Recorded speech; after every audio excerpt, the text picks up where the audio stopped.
नमस्कार दोस्तों, जीके संसार के एक नए वीडियो में आप सभी का स्वागत है। आज हम सब विज्ञान के अंतर्गत वायु प्रदूषण से जुड़े टॉप 15 क्वेश्चन को कवर करेंगे, जो कि आपके आगामी सभी प्रतियोगी परीक्षाओं के लिए महत्वपूर्ण होगा। तो चलिए बिना देर के सेशन को स्टार्ट करते हैं। उससे पहले अगर आप हमारे चैनल पर पहली बार विजिट कर रहे हैं तो चैनल को सब्सक्राइब करने के साथ साथ ऑल नोटिफिकेशन जरूर ऑन कर लीजिएगा, जिससे कि सभी वीडियो की नोटिफिकेशन आप तक पहुँच सके। और PDF के लिए टेलीग्राम चैनल को जरूर ज्वाइन कीजिएगा, जिसका लिंक आपको नीचे डिस्क्रिप्शन बॉक्स में दिया गया है। तो क्वेश्चन की तरफ बढ़ते हैं और एयर पॉल्यूशन से जुड़े हुए क्वेश्चंस को हम करते हैं। पहला क्वेश्चन यहाँ पे कहता है, निम्नलिखित में से कौन एक ग्रीन हाउस गैस है? कौन सा यहाँ पे ऑप्शन है जिसमें से एक ग्रीन हाउस गैस है? मीथेन, ऑक्सीजन, नाइट्रोजन और हाइड्रोजन। अगर आप इस प्रश्न का उत्तर जानते हैं तो अपने उत्तर को कमेंट बॉक्स में लिखिए और उसके बाद देखिए कि आप इसका सही उत्तर दिए हैं या नहीं। तो यहाँ पे जो सही आंसर जो रहेगा वो रहेगा मीथेन। ठीक है, मीथेन क्या है? एक ग्रीन हाउस गैस है। मीथेन जो है एक रंगहीन और गंधहीन गैस है। ठीक है, रंगहीन भी है और गंधहीन भी है, और इसका उपयोग जो है ईंधन के रूप में किया जाता है और ये प्राकृतिक गैस का मुख्य घटक है। अगर इस पे और हम चर्चा करें तो मीथेन गैस का जो रासायनिक सूत्र होता है CH4 होता है, और यह अल्केन श्रेणी का प्रथम सदस्य है और सबसे साधारण हाइड्रोकार्बन है। सोडियम एसोसिएट को सोडियम हाइड्रोक्साइड और कैल्शियम ऑक्साइड के साथ गर्म करने पर मीथेन गैस मिलता है। कौन सा गैस बनता है? मीथेन गैस बनता है। तो यहाँ पे सही उत्तर जो रहेगा इस प्रश्न का वो रहेगा ऑप्शन ए, मीथेन। चलिए प्रश्न संख्या 2 करते हैं। प्रश्न संख्या 2 है, हर साल विश्व पर्यावरण दिवस कब मनाया जाता है? प्रतिवर्ष विश्व पर्यावरण दिवस कब मनाया जाता है? इसके लिए आपके पास 4 ऑप्शन हैं, 5 मार्च, 15 अप्रैल, 15 मई और 5 जून। तो इस प्रश्न का सही उत्तर क्या होने वाला है? तो सही उत्तर होगा ऑप्शन डी, 5 जून। देखिए, विश्व पर्यावरण दिवस पर्यावरण की सुरक्षा और संरक्षण हेतु पूरे विश्व में मनाया जाता है और हर साल 5 जून को मनाया जाता है। इस दिवस को मनाने की जो घोषणा है वह संयुक्त राष्ट्र ने पर्यावरण के प्रति वैश्विक स्तर पर राजनीतिक और सामाजिक जागृति लाने हेतु 1972 में की थी, और 5 जून से लेकर 16 जून तक संयुक्त राष्ट्र महासभा द्वारा आयोजित विश्व पर्यावरण सम्मेलन में चर्चा के बाद इसे शुरू किया गया था। और पहली बार विश्व पर्यावरण दिवस जो मनाया गया था वो 5 जून 1974 को मनाया गया था। प्रश्न संख्या 3, ओजोन परत के क्षय के कारण पृथ्वी पर कौन सी किरणें प्रहार करती हैं? ऑप्शंस हैं परावैंगनी, अवरक्त, दृश्यमान प्रकाश और माइक्रोवेव। तो इस प्रश्न का सही उत्तर क्या होने वाला है? कमेंट बॉक्स में आप सब अगर जानते हैं तो जल्दी से लिखिए। इस प्रश्न का सही उत्तर होगा अल्ट्रावायलेट यानी परावैंगनी।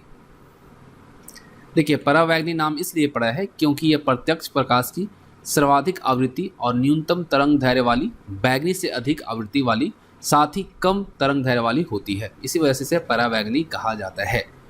संयुक्त राष्ट्र ने 16 दिसंबर का दिन विश्व ओजोन दिवस के रूप में मनाने का निर्णय लिया है, आप सब जानते हैं। और ओजोन को हम O3 से इंडिकेट करते हैं, और ऑक्सीजन के 3 परमाणुओं से मिलकर बनने वाली एक गैस है जो कि वायुमंडल में बेहद कम मात्रा में पाई जाती है।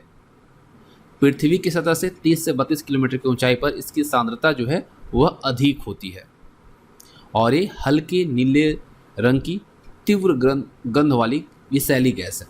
ये जो आपका ओजोन गैस जो है ये नीले रंग की होती है और तीव्र गंध यानी कि बहुत तीखी गंध वाली होती है, और ये विषैली गैस है। ठीक है, चलिए प्रश्न संख्या 4 करते हैं। प्रश्न संख्या 4 कहता है, ब्रोंकाइटिस के लिए कौन से प्रदूषक जिम्मेदार हैं?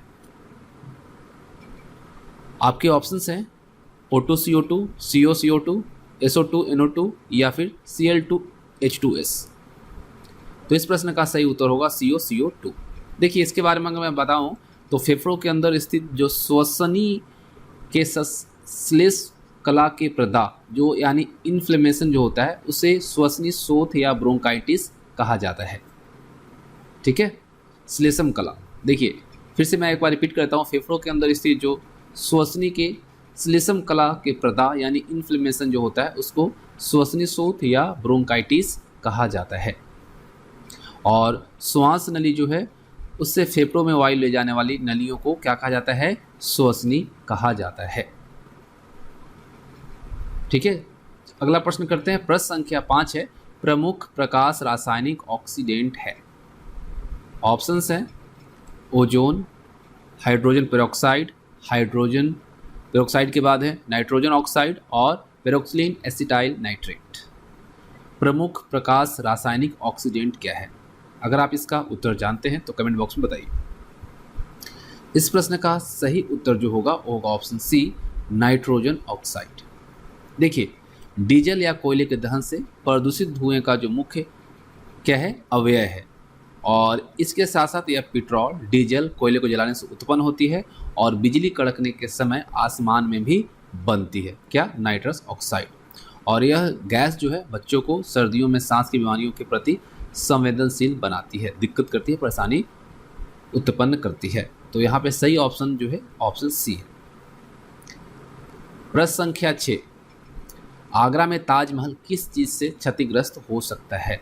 ऑप्शन देखिए और आंसर बताइए। सल्फर डाइऑक्साइड, क्लोरीन, हाइड्रोजन और ऑक्सीजन।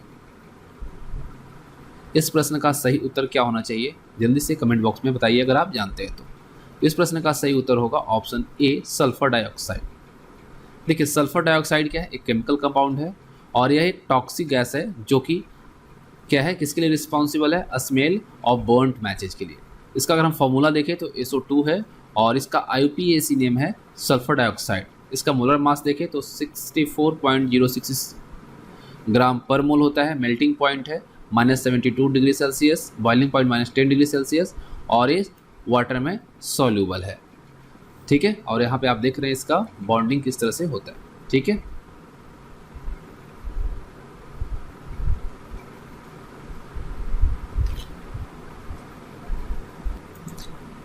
प्रश्न संख्या 7, निम्न में से कौन सा एक द्वितीयक वायु प्रदूषक है? सेकेंडरी एयर पॉल्यूटेंट इसमें से कौन सा होगा?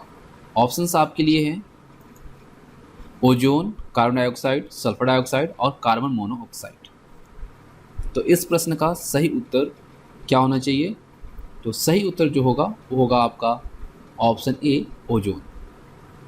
देखिए, ओजोन को हम O3 से इंडिकेट करते हैं और ऑक्सीजन के 3 परमाणुओं से मिलकर यह बनता है। ठीक है, और एक क्या है, एक गैस है जो वायुमंडल में बहुत कम मात्रा में यानी 0.02% पाई जाती है। समुद्र तट से 30 से 32 किलोमीटर की ऊंचाई पर इसकी सांद्रता जो है अधिक होती है और ये तीखे गंध वाली अत्यंत विषैली गैस है, जैसा कि हमने आपको पहले ही बताया था। और ओजोन तब बनती है जब पराबैंगनी किरणें ऑक्सीजन मॉलिक्यूल्स को ऊपरी वातावरण में बनाती है। ठीक है, ओजोन कब बनती है? जब पराबैंगनी किरणें ऑक्सीजन मॉलिक्यूल के साथ ऊपरी वातावरण में बनाती है, मॉलिक्यूल को क्या करता है, ऊपरी वातावरण में बनाती है, तब ओजोन का निर्माण होता है। अगला प्रश्न है प्रश्न संख्या 8, ऑटोमोबाइल से वायु प्रदूषण को किस फिटिंग द्वारा नियंत्रित किया जा सकता है? इसके लिए आपके पास ऑप्शंस हैं cyclone separator, electrostatic precipitator, catalytic converter या वेट स्क्रबर। किसके द्वारा किया जा सकता है नियंत्रित? तो सही उत्तर इस प्रश्न का जो रहेगा वो रहेगा कैटालिटिक कन्वर्टर के द्वारा। निम्नलिखित में से कौन सा फोटोकेमिकल स्मॉग में मौजूद होने की संभावना है? Sulphur dioxide, photochemical oxidant, chlorofluorocarbon या स्मोक। तो इस प्रश्न का सही उत्तर होगा क्लोरोफ्लोरोकार्बन। तो यहाँ पे आप डिटेल देख रहे हैं, ठीक है, कि क्लोरोफ्लोरोकार्बन जो है क्या है, कार्बनिक यौगिक है और केवल कार्बन, क्लोरीन, हाइड्रोजन और फ्लोरीन परमाणुओं से बनता है। और CFC को प्रियोन गैस भी कहा जाता है। अगला प्रश्न है, प्रदूषक के रूप में हवा में मौजूद कौन सा घटक अम्लीय वर्षा के लिए जिम्मेदार है, यानी एसिड रेन के लिए रिस्पॉन्सिबल है? इसके लिए आपके पास 4 ऑप्शंस हैं, धुआं, धूल, सल्फर डाइऑक्साइड और अमोनिया। तो सही उत्तर इस प्रश्न का क्या होगा? Sulphur dioxide. ठीक है, सल्फर डाइऑक्साइड क्या है? एक केमिकल कंपाउंड है, रासायनिक यौगिक है, और इसका अगर हम फॉर्मूला देखें तो SO2 होता है और यह तीव्र गंध युक्त है और एक तीक्ष्ण विषैली गैस है जो कई तरह की औद्योगिक प्रक्रियाओं में तथा ज्वालामुखी द्वारा छोड़ी जाती है। आप यहाँ पे देख भी पा रहे हैं SO2, ठीक है, इसका फॉर्मूला है। प्रश्न संख्या 11 है, हवा में शीशे का मुख्य स्रोत क्या है? इसके लिए आपके पास ऑप्शंस हैं सीवेज, लीडेड गैसोलीन, तंबाकू या फिर कीटनाशक। तो इस प्रश्न का जो सही उत्तर होगा वो होगा option B, leaded gasoline. Gasoline या पेट्रोल एक पेट्रोलियम से प्राप्त उत्पन्न तरल मिश्रण है। प्राथमिकता से अंतर्दहन इंजन में ईंधन के तौर पर प्रयोग किया जाता है और एसीटोन की तरह एक शक्तिशाली घुलनशील द्रव्य की तरह भी प्रयोग किया जाता है। इसका लीडेड गैसोलीन का। नेक्स्ट क्वेश्चन है प्रश्न संख्या 12, निम्नलिखित में से कौन वायुमंडल का सबसे ऊपरी क्षेत्र है?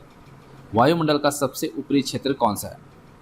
ऑप्शंस हैं स्ट्रेटोस्फेयर, ट्रोपोस्फेयर, एक्सोस्फेयर और थर्मोस्फेयर। तो इस प्रश्न का सही उत्तर जो होगा थर्मोस्फेयर।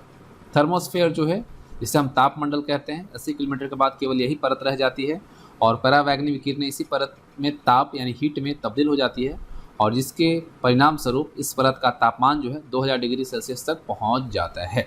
ऑप्शन डी करेक्ट रहेगा। प्रश्न संख्या 13 देखिए, वायुमंडल में नाइट्रोजन डाइऑक्साइड की उच्च सांद्रता का कारण बनता है। क्या बनता है भाई? ऑप्शंस हैं कैंसर, कोरोजन, ब्रोंकाइटिस या फिर नर्वस डिप्रेशन। तो इस प्रश्न का सही उत्तर होगा ब्रोंकाइटिस। प्रश्न संख्या 14, ग्लोबल वार्मिंग के परिणाम स्वरूप हो सकता है। ऑप्शन देखिए और आंसर बताइए। फ्लड आ सकता है, साइक्लोन आ सकता है, डिक्रीज इन फॉरेस्ट या ऑल ऑफ द एबव। देखिए यहाँ पे एबव का स्पेलिंग गलत है, ठीक है। तो इस प्रश्न का सही उत्तर जो होगा क्या होगा?